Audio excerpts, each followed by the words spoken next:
秒，平均配速8分钟。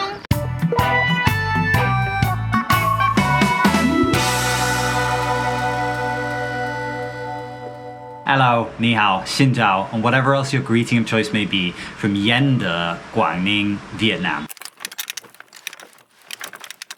We are here because, one, we wanted to have a little weekend away for ourselves without Felix, which we instantly regretted because we always miss him the second he's gone. And two, because I wanted to run the Yên Tử Ultra Trail 2025, which, I might add, is the first iteration of this race ever. So the Yên Tử Ultra Trail has 4 programs, which are the 5km, 15km, 25km and 50km races. I plumped for the 25km one because it is hot at the moment in Vietnam, and I am neither in necessarily the best shape in terms of sort of my long distance endurance running, and neither am I particularly willing to go and run a 50k with 3,000 meters of vert right now. Anyway, just to mop up this intro, unusually for a race like this, the Yên Tử Ultra Trail was held on Saturday morning, which means the expo was on Friday. We basically had to just gun it here on the motorbike after finishing work, get here with less than half an hour of the expo left to pick up my bib and t-shirt, then get some food and hit the hay. And then I got up slightly earlier than 3:30 this morning and then went for the race. So in a minute, I'm gonna jump back in time and let race me explain a few things, and then allow the potentially capable voiceover me to fill in a few of the details while I show you some of the genuinely lovely scenery that this race has to offer, or had to offer, presumably will have to offer in future years.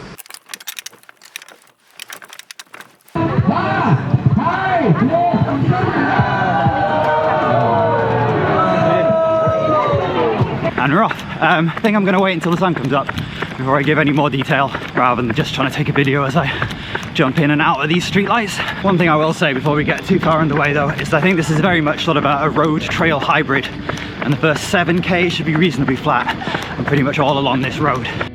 There actually didn't turn out to be as much road running as I'd expected. Before the race I had considered wearing road shoes, which a lot of other runners did. I was having a chat later on with a guy who was wearing the Endorphin Speed, but oh boy was I glad by the end that I wore trail shoes. If anything, I could have done with more grip. Anyway, the first part of this race was over a section of gently undulating tarmac road before we peeled off onto a smaller country lane that took us to a lake, which I circled just as the sun was coming up, painting the sky in beautiful golden hues. It was my first taste of the fantastic scenery that was to come. Just past 6k, finally onto the trails, just past the first checkpoint as well, but sort of blasted through it in a hurry, so I forgot to take any footage of it. In terms of talking, I think I'm going to let voiceover me sit back and walk you through things today. This might be the first climb, mainly because while I'm not going balls to the wall, I am pushing along at a decent clip, sort of marathon intensity or slightly faster, and talking really sucks.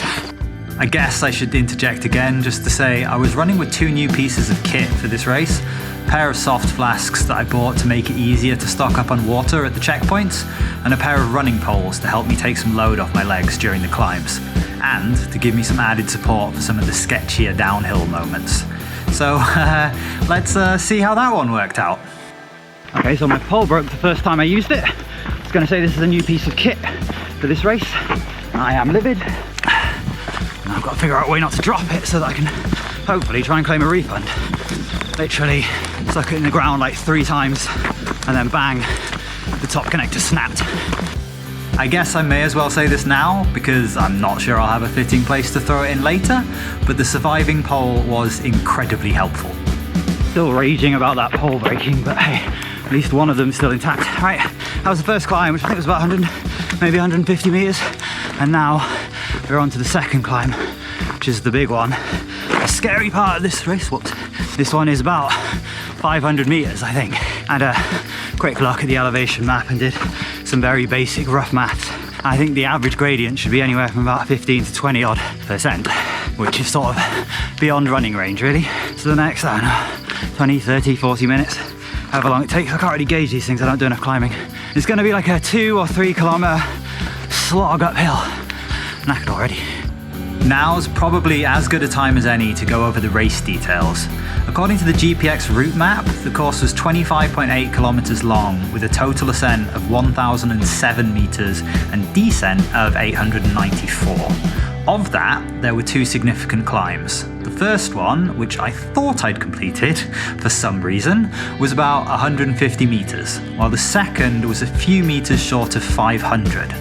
There were also a few 40 or 50 meter climbs, but it was definitely the big one, Nui Tang Dak, sorry about the pronunciation, that was the main feature of this race. I'm dead on my feet with what, like 18 k's ago, maybe 17 maybe. But that view is stunning. A few views off the side of the mountain on the way up that really reminded me of Qingyuanshan. Hello! Back in Quanzhou. There might still be a little bit more to climb, I'm not entirely sure. I have to check the profile graph. But even if there is more climbing, we're basically at the top. I'm gonna have a little rest to let my feet get back in order, have some sweets, get some sugar in me, drink a bunch of electrolyte stuff, and then think about attacking the way down. Check the graph. This is the first climb. Oh dear. Thought it felt a little bit easy for 500. This is gonna be hard.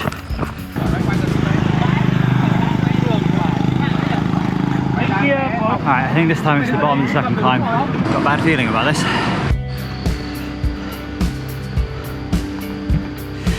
Alright, based on how draining that last like 200 meter or something climb was, I think the plan for this one is I'm not even going to try and like power hike or whatever. I'm just going to take it easy, try and conserve my energy, get to the top, see how runnable the way down is. If the way up is anything to go by, then not very. And then I'll just judge how much welly I can give it cruising in on the way back once we're down to flattish ground. I think I'm quite quickly forming a preference for trail runs that don't involve a lot of elevation. On top of the significant climb, this is also the part of the race where the heat really started kicking in. The sun was now shining down, and suddenly every bit of the 30 degrees and 80 to 90% humidity was starting to make itself felt. It probably also didn't help that in the rush to get ready for a Saturday morning start, I'd neglected to factor in the necessity to pre-purchase breakfast the night before. Having a little stop. I don't think I'm even a third of the way up this climb. The sun's come out, it's getting hot and humid, and I've got no energy left. I mean, I'm still moving upwards, I just seem to be going backwards a little bit. Lots of people walking past me now. I don't know how they do it. Right, I better get back in the game.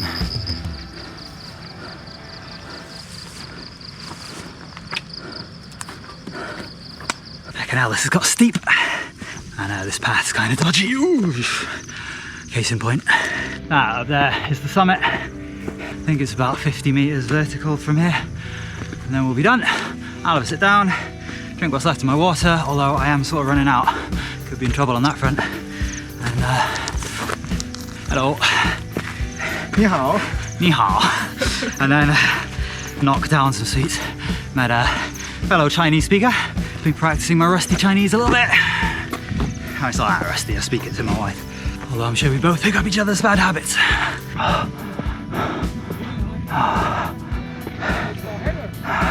Like that Simpsons episode where Homer goes to climb a mountain. Is it Simpsons? Thinks one thing's the top, gets over it, there's another one. Thinks that's the top, gets over it, there's another one. Still feels like it's never going to end. Like I said, we're definitely close. Right,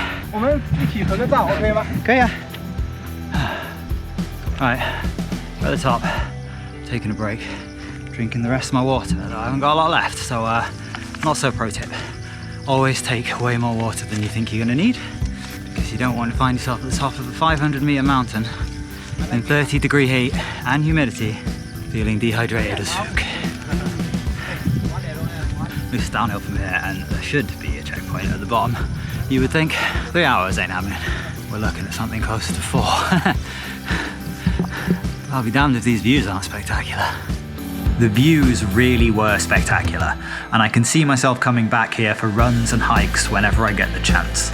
The way down was every bit as steep as the way up, but on a completely exposed grassy slope that afforded clear, panoramic views. It was probably too steep for me to run, but even if it wasn't, I was deliberately taking things easy until I could reach the next checkpoint and fill up on fluids. Alright, we're down from the mountain. My battery died while I was up there. I was thinking there would be a checkpoint when we got down, but I still haven't found one, even though it's been about 2k since we got off the mountain and back onto the road. Fortunately, there was a lovely old couple giving out free water right at the bottom of the mountain. Probably the only reason I'm not dead about now. And then there's another old couple out here selling electrolyte drinks. out the front of the house, so I've finally managed to get some water down me. But there should be about 6.5k to go. It is now stiflingly hot. My legs are absolutely shattered from running up and down that mountain, which was even steeper than I thought it was going to be honest, and I thought it was going to be steep. And so I am running along at a crawl. 3 hours is long gone. We are not going to make it in under 4 hours either, I don't think. Just goes to show how grueling things get when you stick a mountain right in the middle of a race. Even one that's not even really that high. And now that I had some water and electrolytes in me, I was glad to have a section of runnable road with only a slight uphill gradient. I eased back into running and enjoyed a pleasant couple of kilometers before reaching the next climb. And we're on to the final climb. I think there's about 200 meters of elevation left in total, and I believe the vast majority of it is on this little climb up here. So at least for now it's back to walking, not that I'm complaining too much about that. And then we're less than 6 kilometers to the finish line. I think the missus is on her way, and I have to say, after slamming down those two admittedly fizzy electrolyte drinks, I am feeling like a completely different person. Like, I was down and out before I found that place, but now feeling all perky. And I've still got 2 bottles left, so I'm probably not gonna get dehydrated again for the rest of the run. Anyway, this bit's a little bit flat, so I'm gonna do some very light jogging and take some final little shots of the scenery, because the scenery today really has been so nice. Even though it's been hard and it's been hot, it's been a real joy to be out in nature. I didn't really know what I was expecting, but I certainly wasn't expecting it to be this incredibly beautiful. Unfortunately, this is about where the fun ended. What had been a hard but enjoyable route so far then took a turn into the jungle and a turn into very unpleasant territory. From about kilometer 20 to 24 of this race, there was first a steep but short muddy climb, followed by a similarly steep and muddy descent into a mountain valley with such thick vegetation that the route had to follow the stream in the middle of it. Well, I say follow, the route was the stream. It was impossible in places not to wade through it. This was then followed by a prolonged, muddy, slippery and very steep scramble over a dangerous section of trail that was barely traversable. And remember, I was in trail shoes. The final kilometer of this hell took me 45 minutes. It was genuinely miserable. Was not expecting this. Quite tempted to stop pussyfooting around and just wade through the damn stream.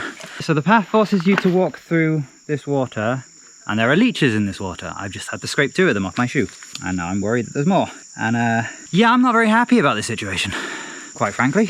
Whoever designed that bit of the trail deserves a smack in the face. It wasn't really necessary, because we were already in a part where the road leads straight back to where we were going.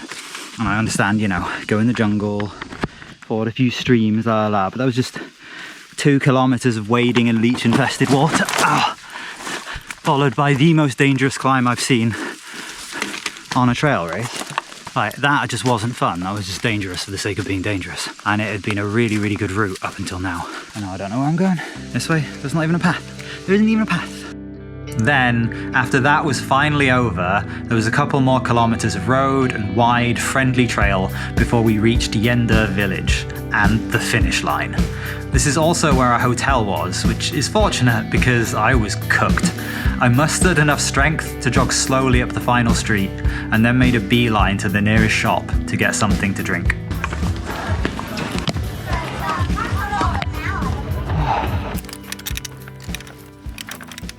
Hello, it's me again. I'm glad I waited a little while after the race finished to come and do this sort of summary recap, not either of those things, addendum, because after I finished, I was not in the best mood. What was it? Roughly kilometer 20 to 24 of that race was through just the most awful and I would argue unacceptably dangerous sort of route. I'm still not particularly happy about it, but have maybe calmed down a little bit.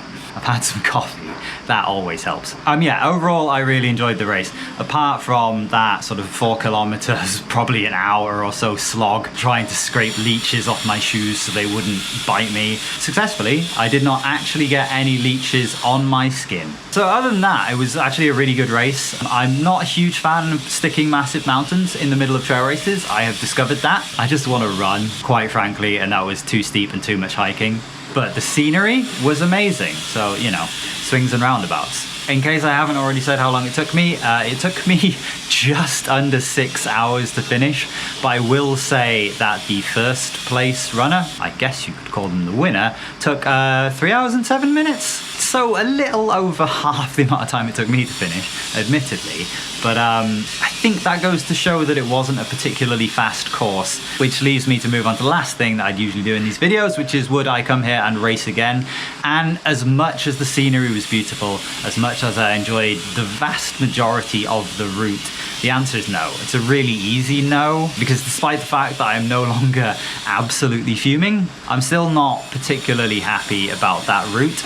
Maybe I'm just alone on this, and maybe it's due to lack of experience on trail races and knowing what they're like, but it felt like it was an unnecessary and, for me, unreasonable level of risk. And the other thing is that running tracks like that is just miserable. It is a genuinely unpleasant experience. Although that said, checking out the scenery, I can imagine us bringing Felix back here for a family holiday to try and make it up to him for our poor decision not to bring him this time. Because yeah, Yenda seems like a lovely place. And seeing as I imagine that voice over me has probably covered the rest of anything that I might want to say in this video, I'm just gonna say that's all for me. I hope you enjoyed this video, and I hope to see you next time out.